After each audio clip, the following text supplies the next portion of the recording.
Vamos a hablar en esta clase del título tercero de la Constitución, que hace referencia a las Cortes Generales, es decir, aquel poder que se denomina poder legislativo porque su función primordial es la elaboración de la ley, la realización de las famosas leyes, ¿de acuerdo? Cuando estudiéis siempre os digo lo mismo, aplicad el sentido común. Con el sentido común nos ayudamos a entender y a memorizar.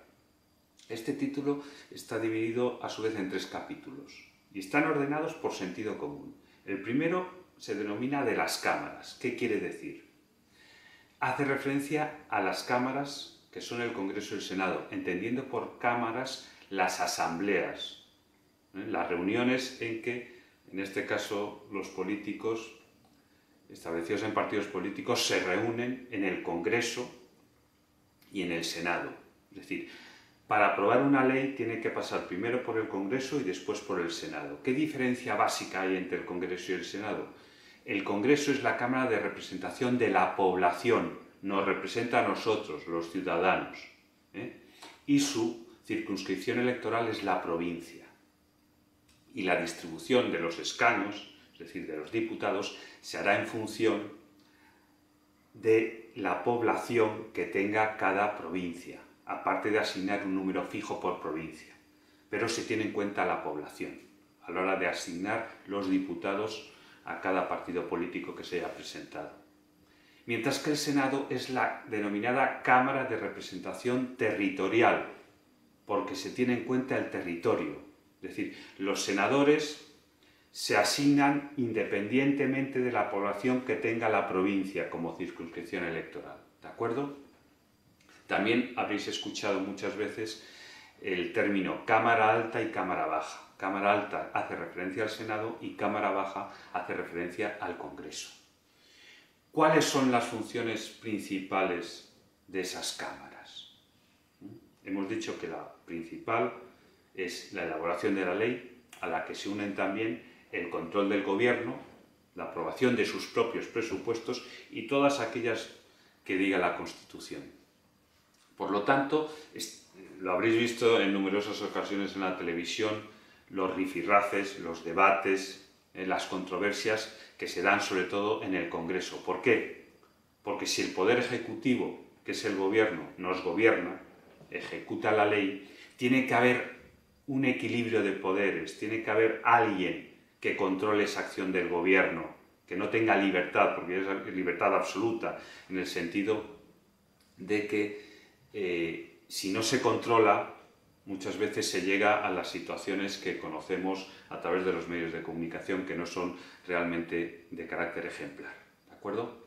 Por lo tanto, control del gobierno, pero principalmente elaboración de la ley. La ley, ya vimos en otras clases que existen leyes orgánicas, leyes ordinarias, y aquí, en ese capítulo segundo de la elaboración de las leyes, se hace referencia a este tipo de normas jurídicas, ¿de acuerdo?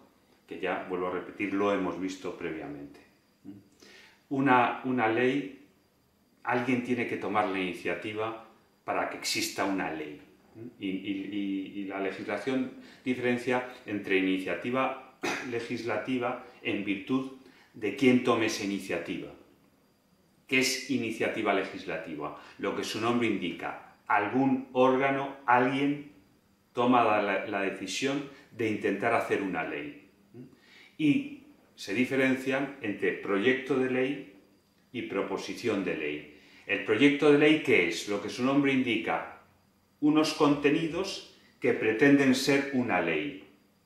¿Cuándo será una ley? ¿Esos contenidos cuándo se convertirán en una ley? Cuando sean aprobados, es decir, cuando pasen primero por el Congreso y después por el Senado y sean aprobados por las cámaras. Entonces el denominado proyecto de ley será ya una ley, efectivamente.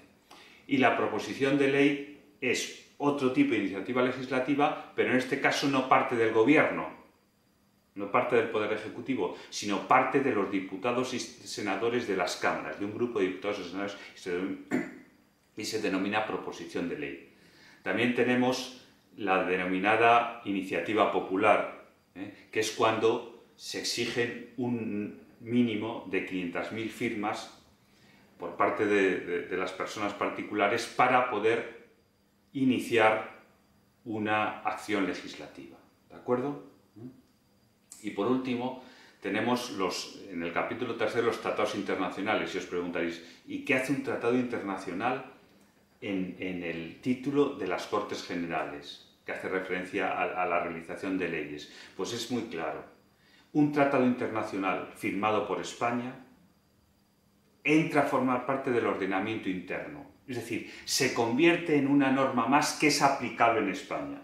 Y estáis hartos, sobre todo, de escuchar en la televisión todo lo relativo a la Unión Europea, las normas, las directivas, las directrices, que nos van ordenando y que tenemos que cumplir obligatoriamente, porque esa norma, a pesar de que emane de un órgano externo a España, es aplicable en este país. Por eso, el legislador, con buen criterio, ha introducido en el capítulo 3 los denominados tratados internacionales, que, como digo, se trata de una norma más dentro del conjunto y jerarquía de las normas que se establecen en nuestro país. Gracias por estar ahí.